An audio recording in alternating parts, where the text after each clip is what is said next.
55세 공장 관리자, 노후 계획 자랑했다가 친구 모임이 사라졌습니다.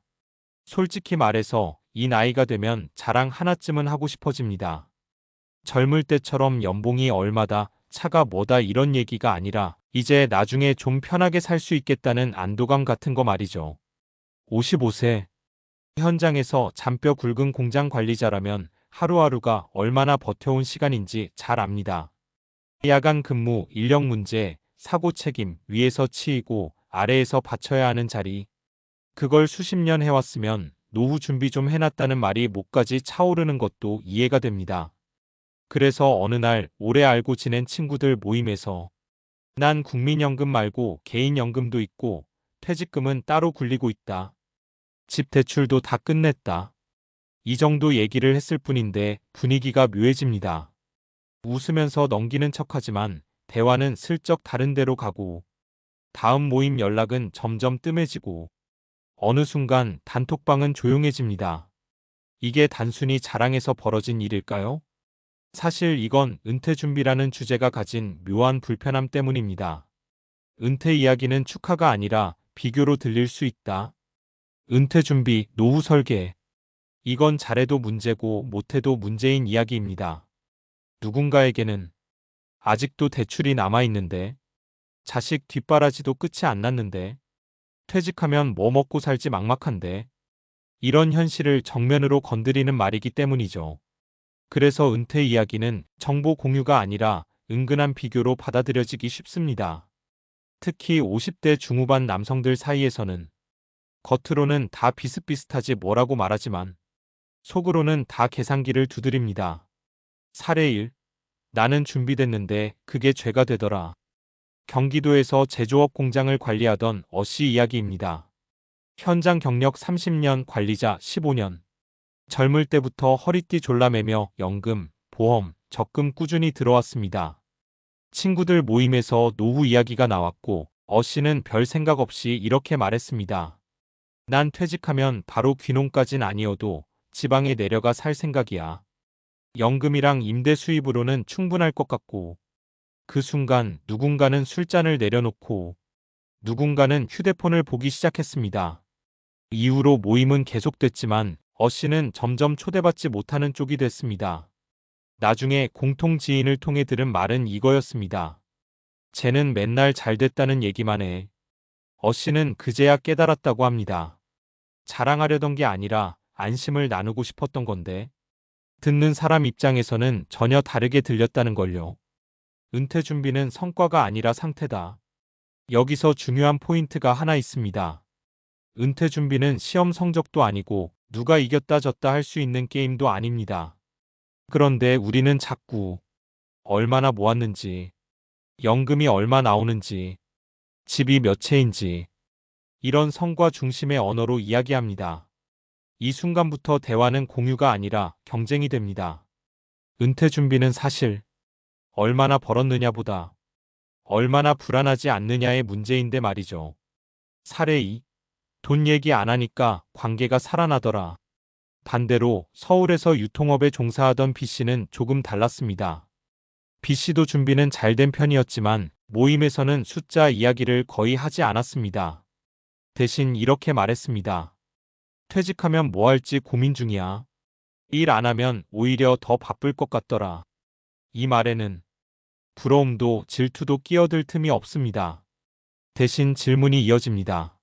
뭐 할 건데? 나도 그건 해보고 싶다. B씨 말로는 은퇴 이야기를 돈에서 삶으로 옮겼을 뿐인데 모임 분위기가 전혀 달라졌다고 합니다. 은퇴 후 삶에서 진짜 중요한 건 관계 유지 능력. 노후에 가장 무서운 건 돈이 부족한 게 아니라 사람이 사라지는 것이라는 말이 있습니다. 회사라는 울타리가 사라지면 명함도 직함도 영향력도 같이 내려놓게 됩니다. 이때 남는 건 연락할 사람, 함께 밥 먹을 사람, 고민을 털어놓을 사람, 이런 것들입니다. 그런데 은퇴 준비를 잘했을수록 자기도 모르게 위에서 내려다보는 말투가 나올 수 있습니다. 그건 미리 했어야지. 지금부터 준비해선 늦지 않나?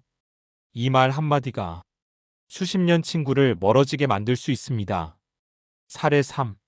퇴직 후에야 말 조심해야 한다는 걸 알았다. C씨는 공기업에서 퇴직했습니다.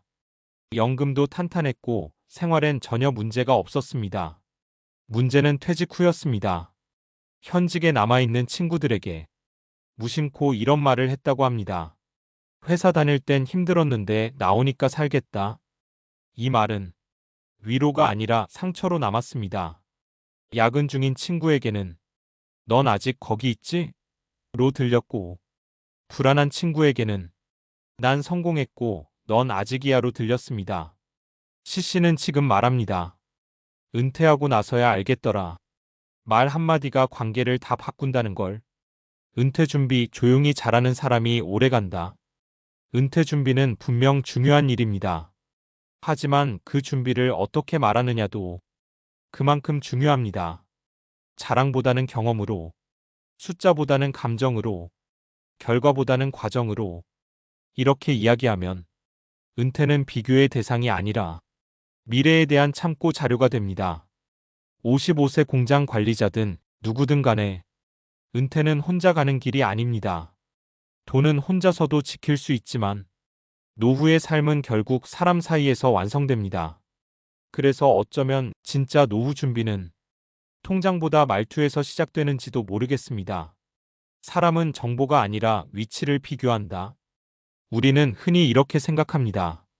나는 그냥 사실을 말했을 뿐인데 정보를 공유한 건데 왜 불편해하지?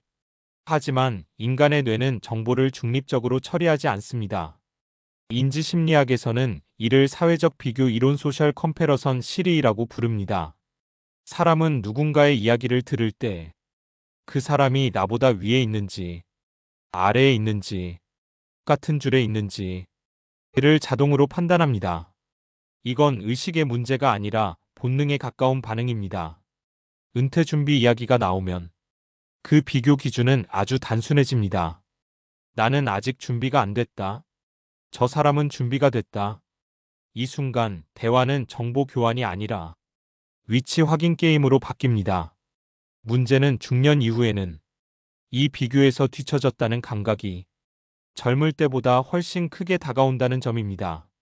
50대 이후엔 자존감 회복보다 자존감 유지가 중요해진다.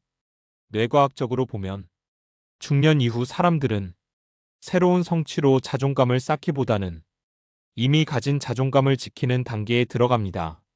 젊을 때는 나도 저렇게 될 수 있어라는 기대가 작동하지만 50대 이후에는 나는 이미 늦은 건 아닐까?